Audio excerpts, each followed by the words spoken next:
Eh bien, c'est incroyable pour moi que mon frère, qui aurait pu être avec nous parcourant le monde, aidant les gens, bénissant les gens, meurt tout seul dans un bâtiment abandonné. C'est vraiment inexcusable. La seule raison était qu'il...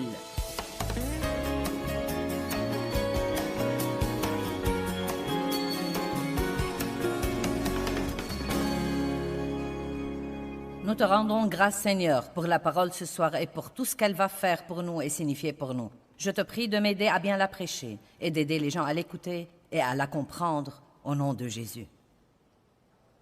Vous savez quoi? J'ai oublié de dire au type, au fond, que je fais le dernier message ici ce soir au lieu de le faire le matin. Donc, ce que j'allais faire le matin, je le ferai ce soir. Et ce que j'allais faire ce soir, je le ferai le matin.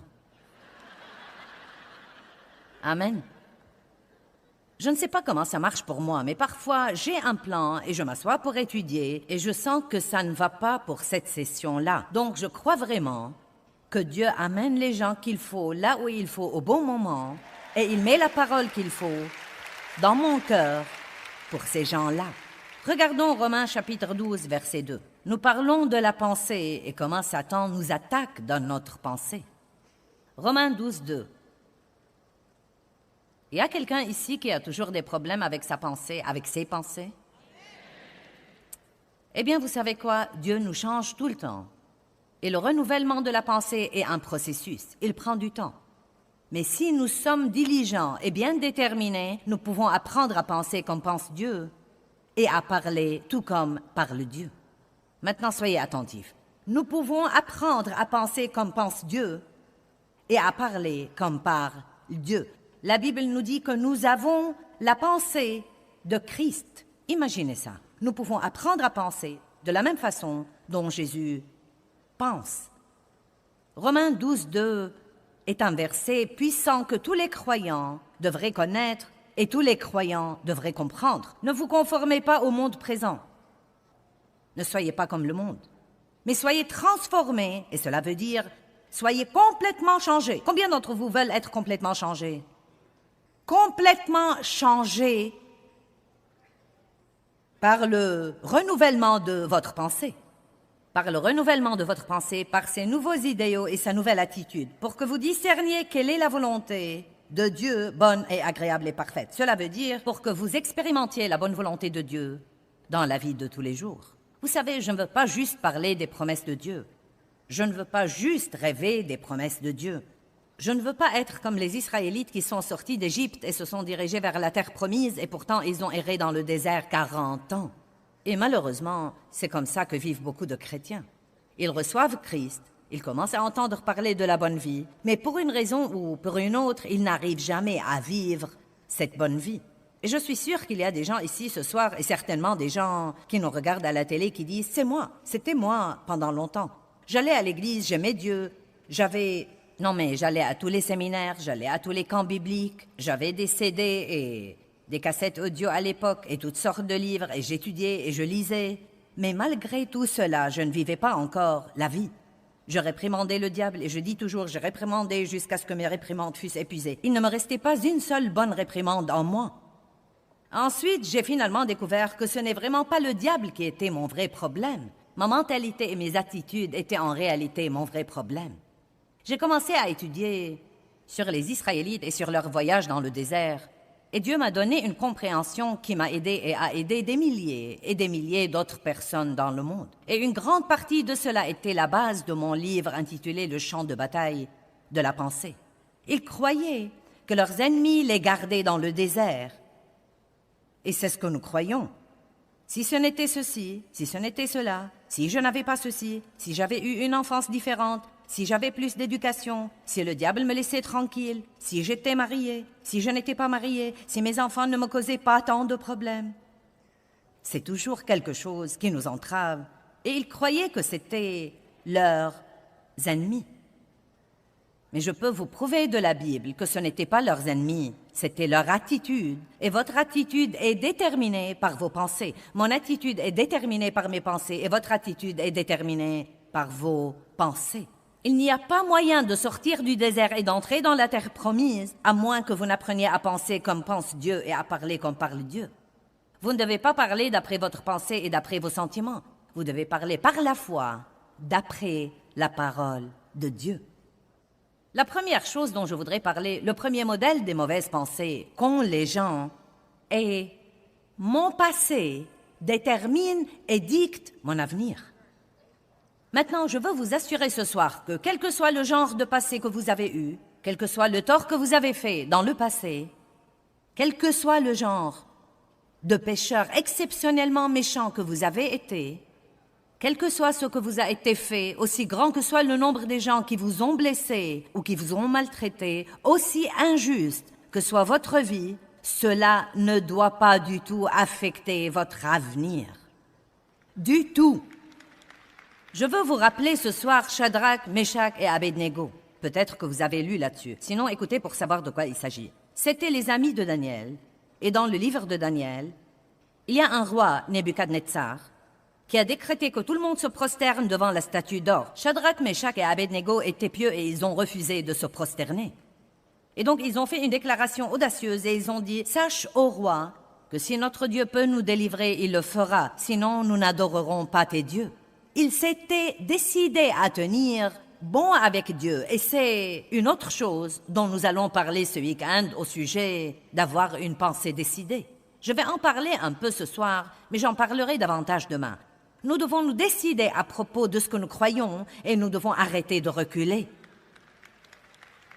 Ils n'ont pas dit, eh bien, tu sais, nous croyons que Dieu va nous délivrer, mais s'il ne nous délivre pas, nous allons déprimer et errer dans le désert et être furieux toute la journée. Ils ont dit, sache, ô roi, que si notre Dieu peut nous délivrer, et ils ne voulaient pas dire qu'il en est capable ou pas. Ils voulaient dire que si c'est dans son meilleur plan de les délivrer de cette fournaise, il le fera. Mais ils ont dit, dans les deux cas, nous n'adorerons pas tes dieux. Ils ont été jetés au milieu de la fournaise ardente. Et le roi a ordonné de chauffer la fournaise 7 fois plus qu'il ne convenait. Et il a commandé de lier leurs mains et pieds et de les jeter dans la fournaise. Et un des versets, c'est si étonnant, dit que le roi a regardé dans la fournaise, et voici, il y avait 4 hommes là-dedans. Ils ont jeté 3, et maintenant il y en avait 4. Et non seulement il y avait 4 hommes là-dedans, mais ils étaient déliés. Ils n'étaient plus liés, ils étaient déliés. Et j'aime ça, car parfois, c'est dans la fournaise de l'affliction que nous sommes déliés. C'est là où nous apprenons le plus et nous devons apprendre à faire complètement confiance à Dieu dans ces moments-là et ne pas les mépriser. Confiez à Dieu non seulement les bonnes choses dans votre vie, mais confiez-lui aussi les mauvaises choses dans votre vie. Le pasteur Mike qui était là-haut, nous avons parlé, lui et moi, d'une chose que nous avons traversée ensemble dans une certaine situation il y a très, très longtemps. Et c'était une chose très embrouillée et difficile. Et vous savez quoi? Aucun de nous maintenant ne changerait cette expérience contre quoi que ce soit parce qu'elle nous a aidés à devenir ce que nous sommes aujourd'hui. Elle nous a aidés à devenir ce que nous sommes aujourd'hui. Mais la chose que je veux vous dire à propos de Shadrach, Meshach et Abednego est que la Bible dit que quand ils sont sortis de la fournaise, l'odeur du feu n'avait pas passé sur eux. Et vous savez quoi? Je suis sortie d'environ 15 ans d'être victime d'abus sexuels de la part de mon père. Maintes et maintes fois. Et vous savez quoi? L'odeur du feu n'a pas passé sur moi. Je ne sens pas et je n'agis pas et je ne me comporte pas et je n'ai pas la vie qui représente quelqu'un dont on a abusé. Je ne suis pas une victime d'abus sexuels. Je ne suis pas une victime de quoi que ce soit. Je suis une conquérante par le Christ. Amen. Et je crois que beaucoup de gens sortent des choses, mais en ayant toujours l'odeur nauséabonde sur eux. Et je veux que vous appreniez ce soir que vous ne devez pas garder les vestiges de votre passé. Vous ne devez pas ressembler à votre passé, sentir comme votre passé, agir comme votre passé. Vous ne devez pas vous identifier à votre passé. Vous ne devez pas vous inquiéter de votre passé, car quand Dieu vous pardonne, il oublie vos offenses complètement et les efface pour l'éternité.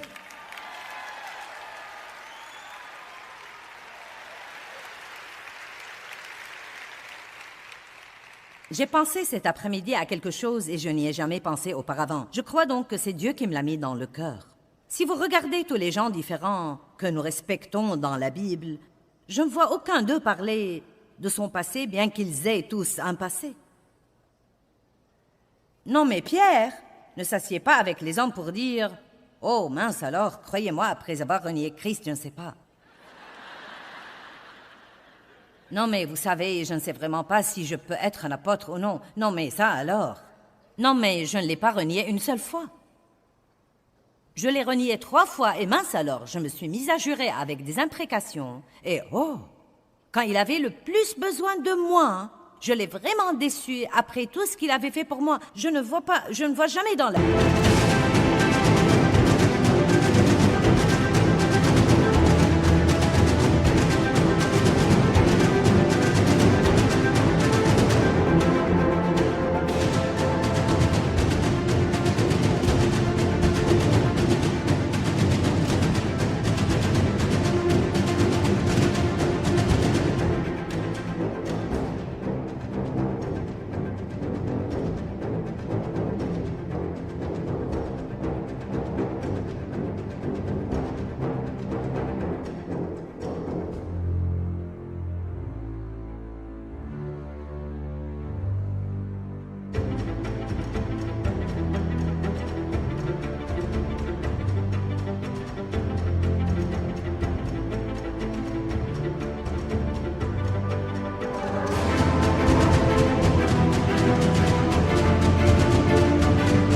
Bible que l'apôtre Pierre ait jamais parlé de ça ou discuté de ça ou qu'il l'ait jamais mentionné.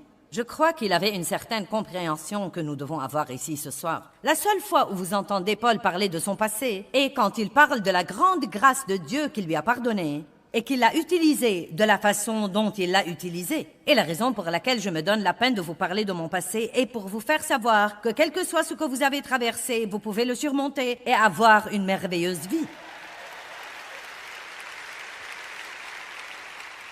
Paul était un persécuteur des chrétiens. Il cherchait des occasions de lapider les chrétiens. Mais il n'a jamais dit « Oh ça alors, comment Dieu pourrait-il m'utiliser? Je ne sais pas. » Non, qu'en est-il du roi David? Il a commis l'adultère et le meurtre, et il a vécu dans la tromperie 1 année par après. Il n'a même pas pris la responsabilité de ce qu'il a fait. Et pourtant, il ne s'est jamais assis là pour dire « Après ce que j'ai fait, je ne peux pas être roi. » Allez, pensez-y. Aucun de ces gens que nous admirons n'a laissé son passé l'affecter. Si vous laissez votre passé vous affecter, à ce moment-là, vous n'allez jamais jouir de l'avenir que Dieu vous réserve. Et peu importe si c'est votre passé quand vous aviez 5 ans ou si c'est votre passé de ce matin, ou quoi que vous fassiez demain ou après-demain de mauvais, la miséricorde de Dieu est nouvelle tous les jours et vous devez apprendre à vous en imprégner et à vous libérer du passé et à aller de l'avant. Vous ne devez pas vivre dans les regrets du passé. Le regret vous consommera et vous videra de la vie. La crainte vous videra de la vie. Vous devez apprendre à vivre maintenant. Or, la foi est l'assurance des choses qu'on espère et la conviction de celles qu'on ne voit pas. Le seul temps que nous savons que nous avons est ce moment. Hier est parti, je ne peux pas le récupérer. Jésus n'a pas dit « je suis qui j'étais ». Demain n'est pas encore là, je ne sais pas ce qu'il apportera. Jésus n'a pas dit « eh bien, je suis qui je serai ». Mais j'ai vraiment aujourd'hui, et Jésus a vraiment dit « je suis qui je suis ». Amen. Je vais vous lire 2 histoires ce soir, des choses que je porte toujours avec moi et je crois que vous allez les aimer. Donc, ça s'appelle « Quitter la ville du regret », écrit par un homme nommé Larry Harp. Je n'avais pas vraiment projeté de faire un voyage en ce temps de l'année, et pourtant je me suis surpris à faire mes valises à la hâte.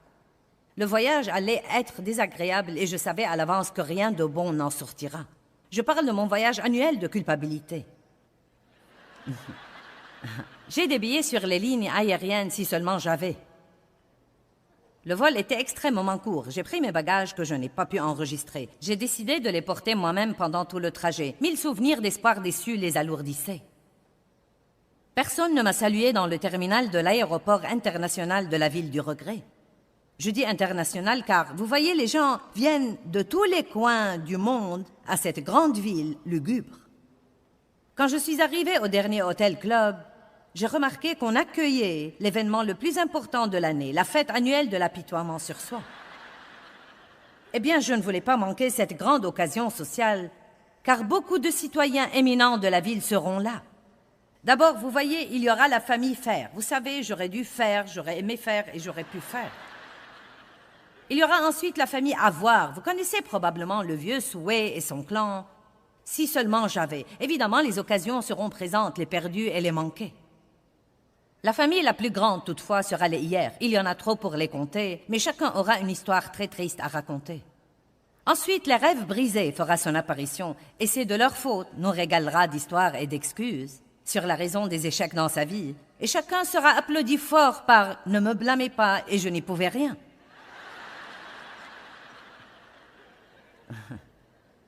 Eh bien, bref, je suis allée à cette fête déprimante, sachant qu'il n'y aura aucun vrai avantage à faire ça.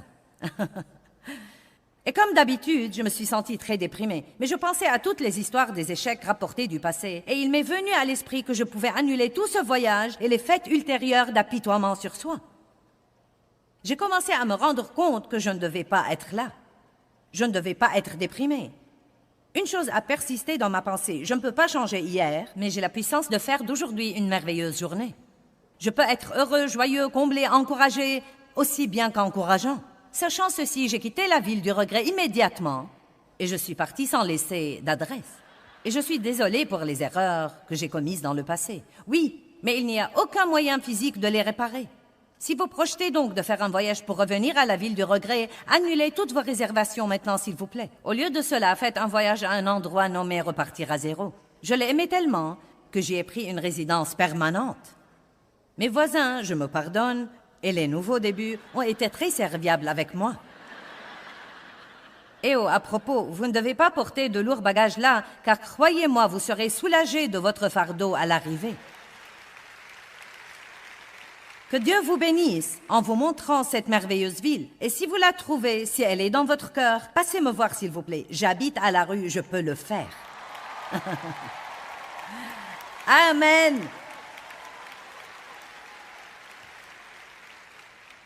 Donc la première grande erreur que les Israélites ont faite et que je ne veux pas que vous fassiez, ne laissez pas Satan vous remplir l'esprit de pensées trompeuses comme quoi vous ne pouvez jamais surmonter votre passé. Tu ne surmonteras jamais ça. C'est vraiment trop dur. Rien ne sera jamais comme il faut. Tu es un gâchis maintenant. Tu as fait trop d'erreurs. Il n'est jamais trop tard pour commencer de nouveau. Amen. Ne vous dites jamais « je ne peux pas surmonter mon passé ». Mauvaise pensée numéro 2. Que quelqu'un le fasse à ma place, je ne suis pas responsable. Eh bien, ce sont des gens qui ont une attitude de droit acquis. Ils veulent tout, mais ils ne veulent pas faire ce qu'ils devraient faire pour l'avoir. Les gens comme ça m'agacent particulièrement plus que toutes les autres personnes. J'ai dû travailler très dur pour passer de là où j'étais à là où je suis. Et je ne parle pas seulement du ministère, je parle du niveau spirituel. Pour surmonter le rebut par lequel je suis passée, j'ai dû approfondir ma relation avec Dieu et passer par beaucoup de choses. Et à vrai dire, les mollassons, les pleurnichards et les guignards me tapent sur les nerfs.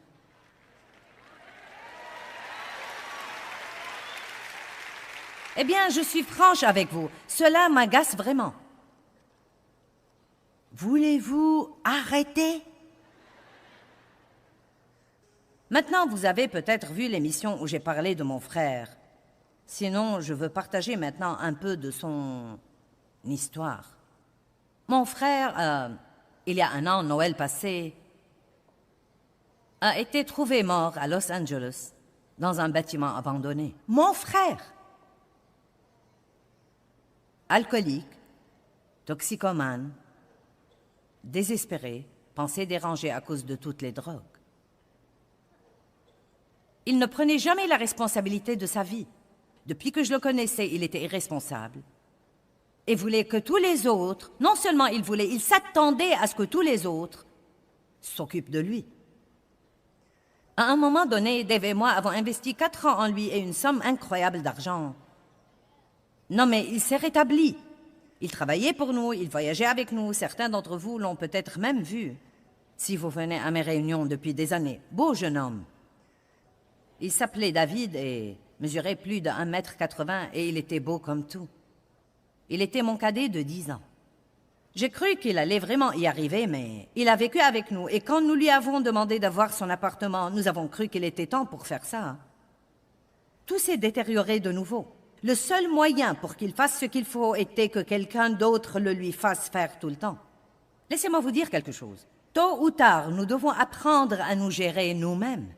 Nous ne devons pas toujours nous attendre à ce que quelqu'un d'autre nettoie nos gâchis, nous trouve nos versets, prie à notre place et fasse tout à notre place. Et croyez-moi, que ce soit vous ou quelqu'un que vous connaissez, tôt ou tard, vous devez laisser aller les gens et les pousser à se débrouiller tout seuls, sinon vous les paralysez. J'ai finalement compris que si je l'ai aidé pendant 4 ans sans résultat, cela voulait dire qu'il n'a pas avancé.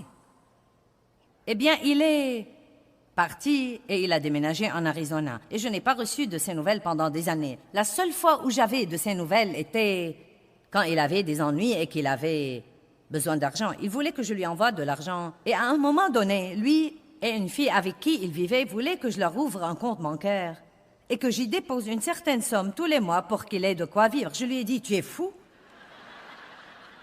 Les gens qui veulent toujours que quelqu'un d'autre soit responsable de leur vie.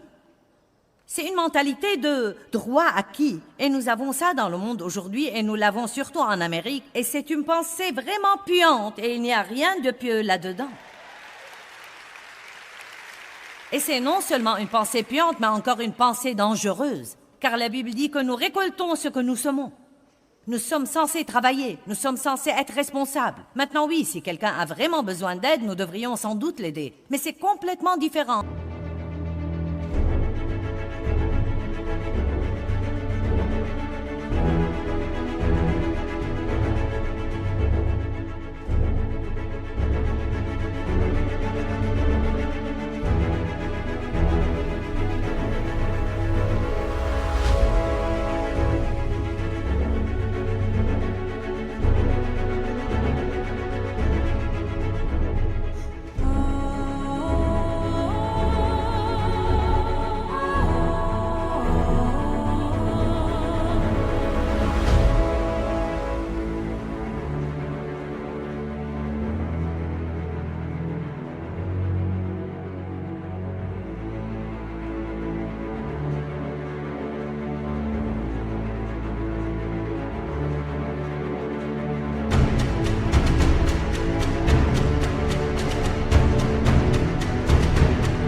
De l'attitude du droit acquis, comme quoi tout le monde me doit quelque chose. Je me souviens quand mon frère m'a regardé dans les yeux, et je n'essaye pas de manquer de respect envers lui. J'ai dit à Dave, quand nous avons appris qu'il était mort, j'ai dit, je vais retirer une certaine valeur de sa vie.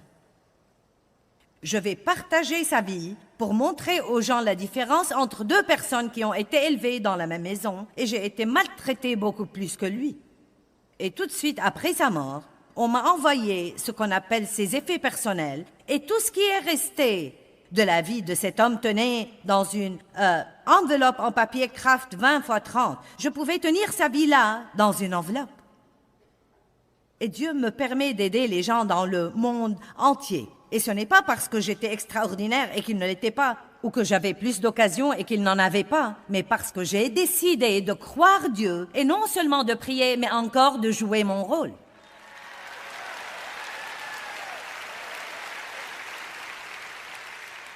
Et il était prêt à croire en Dieu si tout lui venait d'une façon miraculeuse et que rien ne soit dur pour lui. Je me rappelle qu'il m'a regardé un jour et m'a dit « Je suis très déçu de la façon dont tu m'as traité. »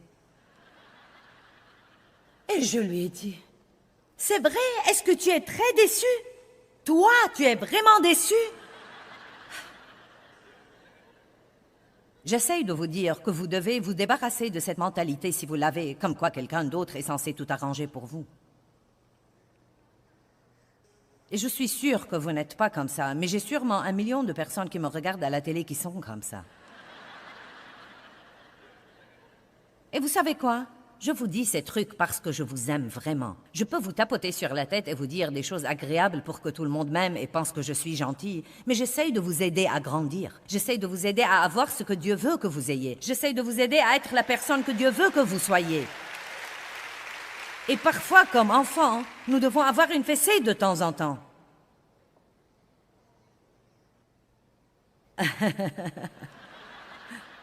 Je veux empêcher quelqu'un d'autre de finir comme a fini mon frère. Eh bien, c'est incroyable pour moi que mon frère, qui aurait pu être avec nous, parcourant le monde, aidant les gens, bénissant les gens, meurt tout seul dans un bâtiment abandonné. C'est vraiment inexcusable. La seule raison était qu'il refusait de jouer son rôle. Et je vais vous demander d'avoir un peu de volonté. Débarrassez-vous de vos souhaits et ayez un peu de volonté. Amen. Et prenez une décision. Si Dieu peut bénir quelqu'un, Dieu peut me bénir. Mais ça ne dépend pas que de lui. Je suis partenaire avec Dieu et je vais jouer mon rôle. Dieu me donnera la force pour jouer mon rôle. Vous savez, nous pouvons littéralement réfléchir aux moyens de sortir de l'esclavage ou des problèmes en apprenant à penser et à dire ce que Dieu pense et dit dans sa parole. Laissez la parole de Dieu guider vos pensées et vos paroles et vous verrez des choses étonnantes arriver dans votre vie.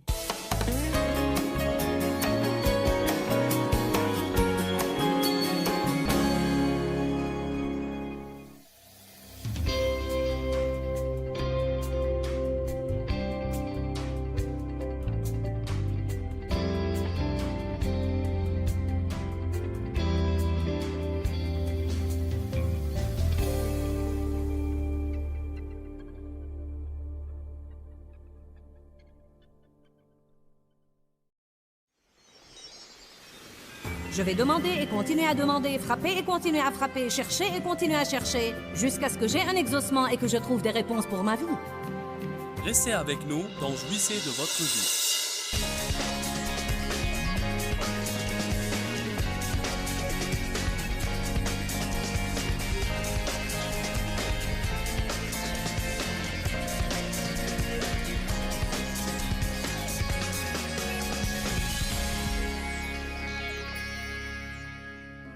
Nous devons être des chrétiens violents. Que dis-tu? Je croyais que je n'étais pas censé être violent. Vous allez comprendre. Combien de vous savent que l'imprévu arrive et qu'il arrive souvent avec violence? Vous pensez que les choses vont se passer d'une certaine façon et tout à coup vous trouvez qu'elles se passent d'une autre façon et il paraît que vous n'y pouvez rien. Un père de famille perd subitement son travail. Un cancer est diagnostiqué chez une femme qui a 3 enfants. Une adolescente tombe enceinte. Une fusillade a lieu à l'école et 2 sont tués et plusieurs autres blessés. Un ouragan détruit une ville et tout à coup les parents ou les amis de quelqu'un n'ont plus de logement. Nous voulons aider, mais nous éprouvons une pression car nous avons des besoins nous-mêmes. Nous n'avons pas d'argent de côté. Qu'allons-nous faire? Que pouvons-nous faire est probablement la question la plus importante quand la vie est violente. Mais vous savez quoi? C'est la mauvaise question. Nous ne devons pas dire que pouvons-nous faire. Nous devons dire qu'est-ce que Dieu peut faire. Comment puis-je prier dans cette situation et ouvrir une porte à Dieu pour qu'il intervienne? Je veux vous dire une chose. Quand vous murmurez et vous vous plaignez, vous ouvrez une porte à Satan. Quand vous priez, vous ouvrez une porte à Dieu. Nous devons commencer à claquer la porte au nez du diable et ouvrir la porte à Dieu pour qu'il œuvre sur nos situations et circonstances et qu'il apporte le changement. Notre série est sur la force de la prière. La prière interrompt le plan de Satan. La prière est une violente agression contre la violente agression que le diable mène contre les gens. La Bible dit que le royaume de Dieu est assailli avec violence jusqu'au temps présent. Mais ce sont les violents qui s'en emparent. Si vous étudiez ces 2 mots, violent et violence, en grec, ils veulent dire 2 choses différentes. Le royaume de Dieu est assailli avec violence veut dire attaque, et les violents s'en emparent veut dire les énergiques. Le chrétien qui se décide à agir et à faire quelque chose au sujet des choses qui se passent, comme le disait Dave ce matin au sujet de l'Amérique et la situation de l'Amérique, et comment cela peut être changé si les gens priaient et s'ils faisaient entendre leur voix. Mais une personne passive veut que quelque chose de bien se produise, mais elle reste là à ne rien faire et attendre qu'elle se produise. Vous n'avez pas besoin de brécher, mais d'une colonne vertébrale. Nous avons plein de gens qui souhaitent, si seulement, si seulement. Nous restons là à ne rien faire et pensons que les autres devraient faire quelque chose à propos de nos problèmes. Ils devraient changer ça. Ils devraient apporter un changement dans cette situation, mais j'ai finalement trouvé que « c'est nous ». Dites tous, si je ne fais pas quelque chose, rien ne va être fait. Et la première chose que je devrais faire dans chaque situation, c'est prier. Si un homme perd subitement son travail et il est père de famille, la première chose qu'il devrait faire, c'est prier. La chose qu'il ne devrait jamais faire, c'est murmurer et se plaindre, car c'est exactement ce que le diable veut qu'il fasse. Quand un cancer est subitement diagnostiqué chez une mère de famille, la première chose qu'elle devrait faire, c'est prier. La première chose que sa famille et ses amis devraient faire, c'est prier. Nous devons agir comme quoi Dieu est capable de faire quelque chose à propos de nos situations. La prière n'est pas une dernière tentative que nous essayons après avoir tout essayé et que rien n'a marché. Mais elle devrait être notre première réaction à l'égard de chaque situation qui se présente. Je suis si contente que Dieu m'ait donné cette série, car même si vous n'en avez pas besoin, moi j'en ai besoin. Et ça me pousse comme jamais auparavant à prier, prier, prier, prier, prier. Que pouvons-nous faire? Non, c'est la mauvaise question. Qu'est-ce que Dieu peut faire est la bonne question. Eh bien, vous savez quoi? Dieu ne peut rien faire si personne prie. Quelqu'un doit prier et ouvrir la porte à Dieu. Il y a un rôle que Dieu seul peut jouer, mais il y a un rôle qu'il nous laisse pour jouer. Nous sommes partenaires avec Dieu. Et chaque partenaire a un rôle. Je ne peux pas jouer le rôle de Dieu, mais Dieu ne peut pas jouer mon rôle. Et mon rôle, là, sur la terre, c'est de prier. La Bible dit dans Luc 18, « Est-ce qu'il trouvera la foi? Quand il reviendra, nous avons la foi à l'intérieur de nous. Une mesure de foi est donnée à chaque homme, et la foi est une force magistrale. La foi n'est pas une chose dérisoire. Eh bien, je crois à Jésus. La foi est une force qui va changer votre vie et qui va changer votre destinée. La foi est une force qui peut changer le monde. Et les deux façons par lesquelles nous témoignons de notre foi, car ça ne sert à rien d'avoir une chose si vous n'en témoignez pas. La façon dont vous témoignez de votre foi, c'est par la prière sincère venant du cœur et par les paroles de votre bouche, en confessant et en disant à propos de votre vie ce que Dieu dit. Priez et dites ce que la Bible dit, et ainsi vous témoignez de votre foi, et vous interrompez constamment le plan de Satan pour votre vie. Combien de vous savent que Satan a un plan pour leur destruction? Il veut détruire votre mariage, vos enfants, votre famille, vos finances. Il veut vous rendre fou et vous voler votre joie. Il n'a aucun bon plan pour aucun de nous, et quand vous recevez le salut, cela le rend doublement furieux. Mais vous ne devez pas rester là à ne rien faire, car Dieu vous a donné la force de faire quelque chose à cet égard. Ce n'est pas une chose dérisoire que nous ayons le nom de Jésus qui est au-dessus de tout nom, et qu'au nom de Jésus, tout genou fléchisse. Et aussi sûr que 2 et 2 font 4, il y aura certains qui vont dire « J'ai prié pour beaucoup de choses et ça n'a pas marché ». Cessez de vous inquiéter à propos des prières qui n'ont pas été exaucées et priez jusqu'à ce que vous commenciez à voir des choses se réaliser. M'avez-vous entendu? Dieu m'a mis à cœur de vous le dire aujourd'hui, car je sais qu'il y a des gens qui pensent « Eh bien, j'ai prié et je ne vois aucun changement ». Ne vous inquiétez pas.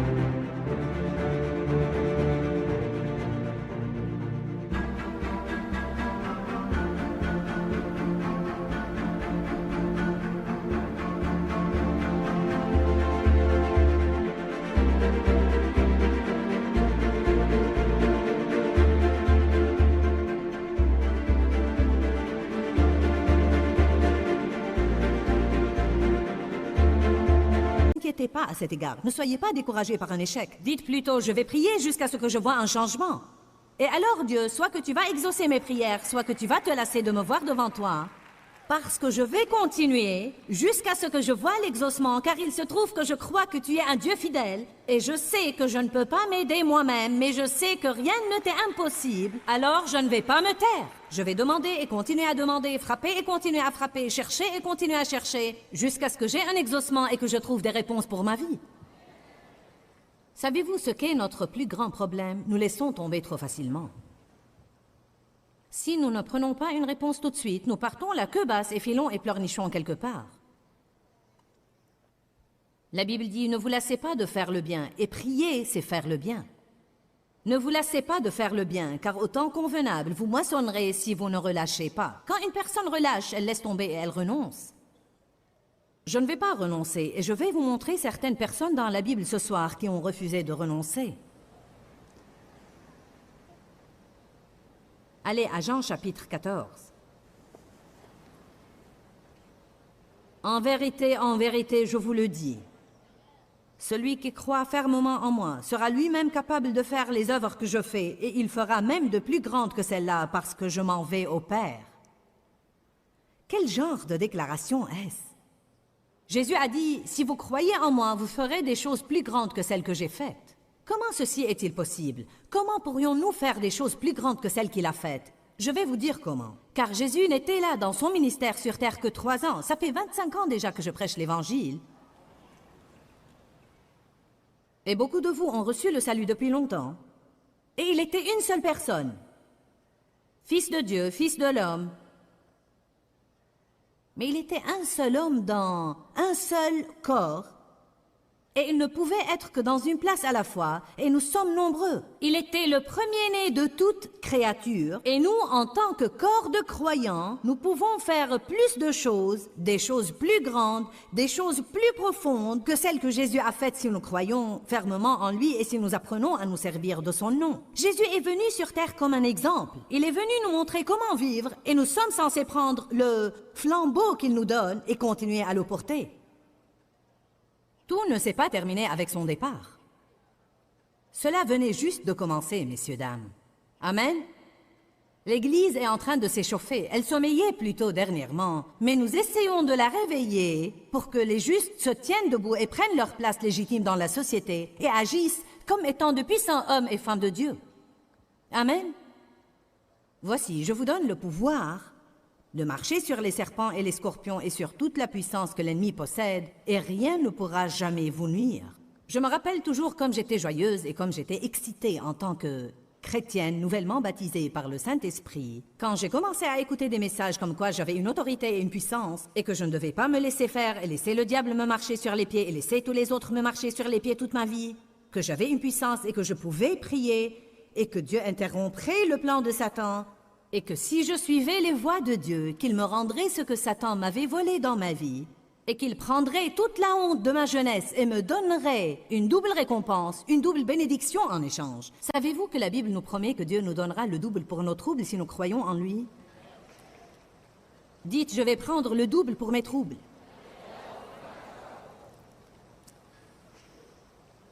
Nous prenons trop à la légère le fait que le nom de Jésus nous soit donné. Et je ferai, moi-même je vous accorderai tout ce que vous demanderez en mon nom, comme présentant tout ce que je suis, afin que le Père soit glorifié et loué dans et à travers le Fils. Oui, j'accorderai, moi-même je ferai pour vous tout ce que vous demanderez en mon nom, comme présentant tout ce que je suis. Quand nous prions au nom de Jésus, la Bible amplifiée dit que nous présentons à Dieu tout ce que Jésus est. Et le nom de Jésus n'est pas un petit charme magique que nous ajoutons à la fin de toutes nos prières. C'est notre droit d'entrer dans la présence de Dieu et de prier avec assurance, même quand nous ne faisons pas tout juste. Mais vous pouvez vous repentir. Vous pouvez demander le pardon et vous pouvez décider d'aller dans la bonne direction. Vous n'avez pas à culpabiliser et à reculer. Je veux dire, continuez absolument à prier et à demander de Dieu avec assurance comme jamais auparavant. Amen. Parce qu'il ne garde pas nos péchés contre nous. Quand nous demandons son aide, il nous aide sans reproche et sans pointer du doigt. Eh bien, parlons de cette affaire de nom pour un instant, car il y a une petite erreur que nous faisons. Dieu me l'a montré ainsi un jour. Il a dit, tu sais Joyce, quand tu sortais avec Dave, tu n'avais pas encore pris son nom. Mais seulement quand vous vous êtes mariés. Une fois que nous nous sommes mariés, j'ai pris le nom de Dave. Et vous savez ce qui est arrivé quand j'ai pris son nom? Tout ce qu'il avait est tout à coup devenu à moi.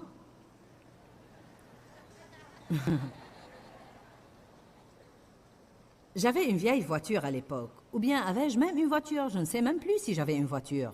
Je n'avais pas de voiture. Mais Dave avait une nouvelle voiture. Alors subitement, j'avais une nouvelle voiture. N'est-ce pas génial? Je n'avais pas d'argent, mais Dave avait de l'argent. Alors subitement, j'avais de l'argent. Gloire à Dieu. Mais ce que j'essaye de dire, c'est que quand nous sortions ensemble, je n'avais pas encore son nom, et alors je n'avais pas les privilèges qui vont de pair avec son nom. Beaucoup essayent de sortir avec Jésus et de se servir de la puissance de son nom, mais il vous faudra prendre un engagement total. Allez-y et donnez votre accord pour la vie et finissez-en. Amen. Bon, à peu près la moitié de vous l'ont compris. Nous sommes censés servir Dieu et l'aimer de tout notre cœur. Encore une fois, cela ne veut pas dire, vous savez, ne jamais faire une erreur, mais cela veut dire que nous devons nous fixer pour but d'obéir. Allez à Philippiens chapitre 2. Certains ont des domaines dans leur vie en ce moment-là où ils savent qu'ils ne sont pas obéissants, et vous savez que vous pouvez changer ça si vous le voulez. Mais en fait, vous êtes vraiment têtu, comme une vieille mule. Vous savez, Dieu ne va pas changer d'avis et faire à votre idée. Vous allez finalement changer d'avis et faire à l'idée de Dieu. Et il vaudrait mieux que vous appreniez à plier avant de vous briser. Verset 8. Et après avoir paru comme un homme, il s'est abaissé et s'est humilié lui-même davantage, se rendant obéissant jusqu'à la mort, même à la mort de la croix. Pour obéir à Dieu, vous allez devoir mourir à certaines choses. Il ne nous demande pas d'aller à la croix et de sacrifier votre vie physique, mais il nous demande de mourir à quelques attitudes et à quelques habitudes. Il nous demande de sacrifier certaines choses qui sont dans notre vie et qui ne doivent plus y être. Il y a peut-être certains amis que vous avez et qui sont malsains pour vous et vous devez être prêt à tolérer quelques soirées solitaires au lieu de continuer à empoisonner votre vie avec des gens qui ne vous servent à rien. Allez, je parle. Si vous avez un groupe d'amis qui murmurent et ronchonnent et font des commérages, vous devez vous éloigner d'eux le plus vite possible. Vous feriez mieux de vous trouver un Élie et le fréquenter. Ou de vous trouver un Jean-Baptiste et de vous connecter. Amen. Arrêtez de sortir avec Judas. Je ne veux même pas avoir une personne avide comme ami. Je ne veux même pas un ami avare. Je ne veux pas avoir une relation avec une personne avare, car les mauvaises compagnies corrompent les bonnes mœurs. Je veux des gens qui vont me pousser et me faire avancer dans ma vie spirituelle, pas des gens qui vont me faire régresser. Je ne veux pas être avec des gens qui, chaque fois que je suis avec eux, me vident de toute la puissance et l'énergie que j'ai par leurs murmures et leurs ronchonnements et gémissements à propos de leurs problèmes. Et nous avons tous des problèmes, j'ai des problèmes aussi. Nous ne devons pas nous réunir pour raconter nos problèmes, nous devons parler de ce que Dieu peut faire à leur égard.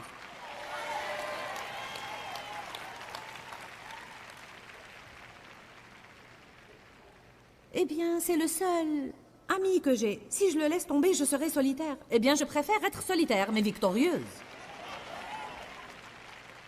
En plus, quand vous êtes seul, vous arrivez à mieux connaître Dieu. Ce n'est pas une mauvaise affaire. Qui comprend qu'il doit mourir à quelques trucs pour marcher dans l'obéissance? Dieu traite avec certains au sujet de vous excuser auprès de quelqu'un et vous êtes trop têtu pour le faire. Eh bien, ce n'est pas mon tour. Je me suis excusée auprès de lui la dernière fois. Ce n'est pas juste. Trouvez-moi une écriture qui dise « Va t'excuser auprès de quelqu'un si c'est ton tour ». Allez, je vous défie de la trouver quelque part. La Bible dit « Heureux ceux qui procurent la paix, car ils seront appelés fils de Dieu ». Laissez-moi vous dire une chose. Dieu apprécie les gens qui s'humilient et s'abaissent, les gens qui procurent et maintiennent la paix. Le premier à s'excuser est le chrétien qui est le plus mûr, le plus mature, et non pas celui qui tient bon le plus pour que quelqu'un d'autre vienne s'excuser auprès de lui. Eh bien, je prêche bien, merci. Je vais juste continuer. Amen. Verset 9. Aussi, parce qu'il s'est tellement abaissé, Dieu l'a souverainement élevé et lui a volontiers conféré le nom qui est au-dessus de tout nom, afin qu'au nom de Jésus, tout genou fléchisse dans les cieux, sur la terre et sous la terre. Dites tous, il y a une puissance dans le nom de Jésus. Je connais un homme, il y a des années de là, qui roulait dans le trafic un jour avec son fils dans la voiture. Le garçon ne mettait pas la ceinture de sécurité. Et l'homme avait oublié de s'assurer du verrouillage des portes. Cet homme était au feu rouge d'un croisement. Et ensuite, il a tourné et le...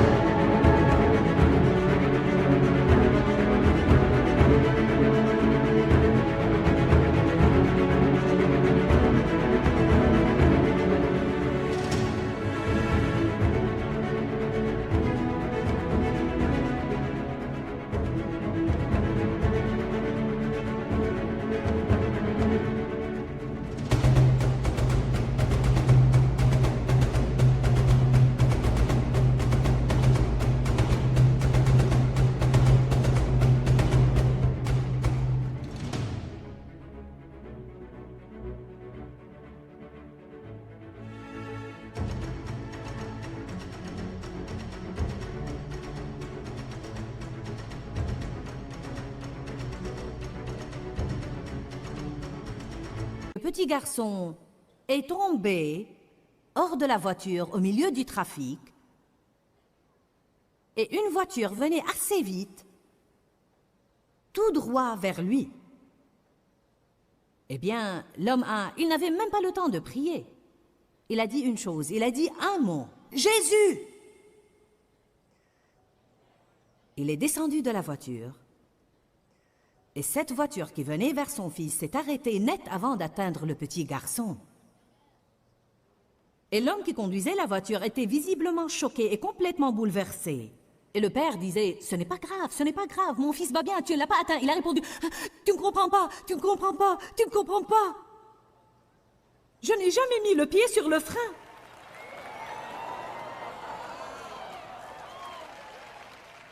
Dave dit que je raconte mal. Il a dit, je n'ai pas enlevé mon pied de l'accélérateur. Alors quand il a crié, Jésus! Il a convoqué toutes les puissances du ciel. Tout genou doit fléchir dans les cieux, sur la terre et sous la terre. Mais nous devons croire en la puissance qui est en ce nom. Ne laissez jamais le nom de Jésus être une chose que vous ajoutez à la fin de toutes vos prières. Je vous le dis, quand nous disons au nom de Jésus, quand nous prononçons le nom de Jésus, c'est juste comme... Laissez-moi vous montrer ce qui se passe. Que chacun dise Jésus.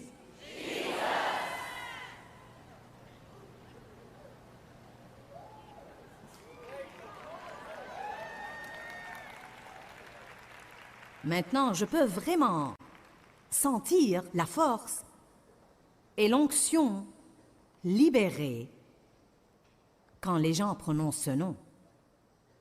Il y a quelque chose dans ce nom. Ton nom est merveilleux.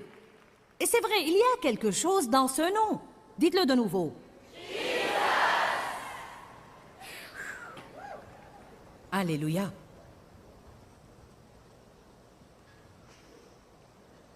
Et ce nom nous a été donné. Il a dit, je vous donne mon nom. Les gens qui travaillent avec moi aiment citer mon nom, car il leur facilite les choses et les accélère. Nous avons un standard surchargé. Et beaucoup de standardistes. Et parfois, c'est un peu difficile de joindre la personne qu'il faut. Car elle est peut-être au téléphone, ou ceci, ou cela, ou autre chose. Mais vous savez, je n'ai aucun problème quand j'appelle. Tout le monde saute de sa chaise. Vous savez, si quelqu'un est au téléphone, « Joe, c'est au téléphone, Joe, c'est au téléphone », il raccroche et me part. Qui aime connaître quelqu'un d'important, car à ce moment-là, vous pouvez vous servir de son nom pour vous procurer certaines faveurs. Eh bien, alléluia, nous avons le nom qui est au-dessus de tout nom, et nous devons commencer à citer ce nom beaucoup plus. Car je vais vous dire une chose, l'enfer tremble à la mention de ce nom. Vous savez, Au tout début de l'Église, la première Église, on n'arrêtait pas de dire aux apôtres, nous vous défendons de prêcher en ce nom. Arrêtez d'utiliser ce nom. Tout le monde était dérangé du nom de Jésus, car il voyait des miracles et des signes et des merveilles et les puissances qui avaient lieu à cause de ce nom. Vous ne vous servez pas assez du nom de Jésus, et quand vous vous en servez, vous oubliez la puissance qu'il renferme. Vous l'ajoutez à la fin de vos prières, comme une chose religieuse. Nous disons nom de Jésus, nom de Jésus. Non, dans le nom de Jésus. Vous pouvez interrompre le plan de Satan pour votre vie. Il semble que nous vivons dans un monde violent. Il y a tellement de détresse, de mal et de douleur. Et pourtant, nous avons une réponse en Dieu. Et nous pouvons avoir la réponse de Dieu dans chaque situation par la prière. La Bible nous enseigne que les chrétiens violents peuvent faire face à un monde violent et que nous pouvons le faire par la force de la prière. Oui, il y a une bonne sorte de violence et une mauvaise sorte de violence. Le monde offre une mauvaise sorte de violence, mais nous pouvons libérer la force extraordinaire de Dieu dans les mauvaises situations et voir les choses s'arranger par la force de la prière. Je veux juste vous dire que je vous aime, vous m'êtes important, vous êtes important à Dieu, et Dieu a un plan extraordinaire pour votre vie. Dis-leur que je les aime. Dans ce livret, Joyce Meyer donne une révélation de l'amour de Dieu pour nous.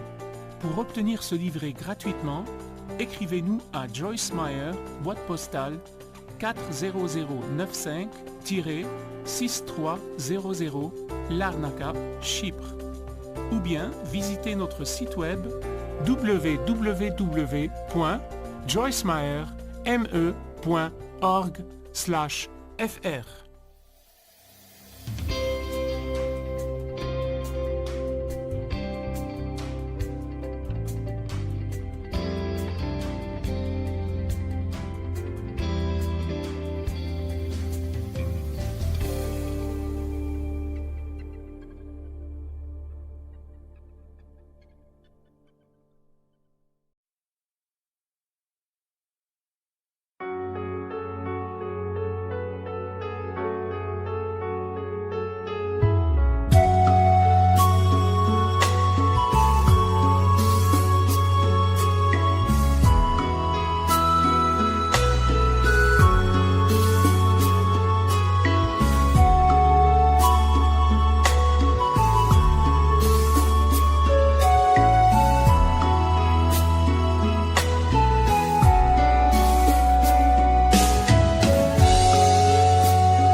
khắp phương trời vẫn nhớ tới quê hương.